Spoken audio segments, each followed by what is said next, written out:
এখানে 15 দিন চিকিৎসা করেছি, নেওয়ার পরে পুরো সুস্থ। এখন আমি পুরো সুস্থ বলা হয় যে হ্যাঁ, আমার কোনো ব্যথা নাই, কোনো কিছু নাই, নামাজ পড়তে পারি আর কি। আসসালামু আলাইকুম।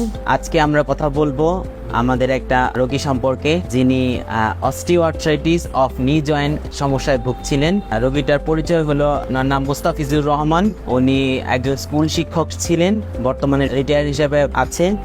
উনি আমাদের কাছে যখন সমস্যাটা নিয়ে আছে, তখন ওনার হাঁটুতে প্রচুর ব্যথা ছিল, যার জন্য ওনার যে ডেইলি লিভিং অ্যাক্টিভিটিগুলো ছিল সেগুলো উনি ঠিকমতো করতে পারছিল না।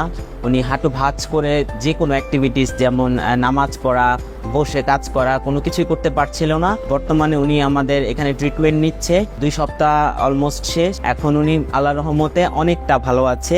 আসসালামু আলাইকুম আঙ্কেল, ভালো আছেন? জি, আলহামদুলিল্লাহ ভালো আছি। আঙ্কেল, আপনার বর্তমান অবস্থা কেমন আছে একটু আমাদের বলেন। আমার পরিচয়টা আগে দিলেই, আমার নাম মুস্তাফিজুর রহমান, আমার বাসা কলেজের মনসিং কলেজের আমার বাসা।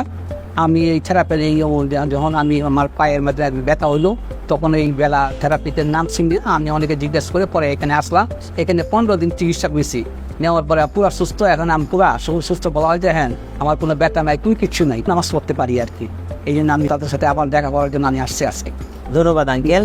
আঙ্কেল, আপনার যে হাঁটুর সমস্যা ছিল, এখন আপনি আল্লাহর রহমতে অনেক সুস্থ আছেন। অনেক পুরো ভালো। আচ্ছা, আলহামদুলিল্লাহ পুরো ভালো আছেন।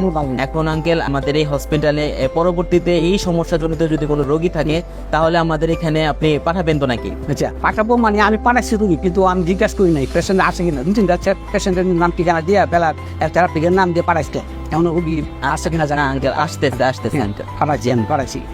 ধন্যবাদ আঙ্কেল। আচ্ছা।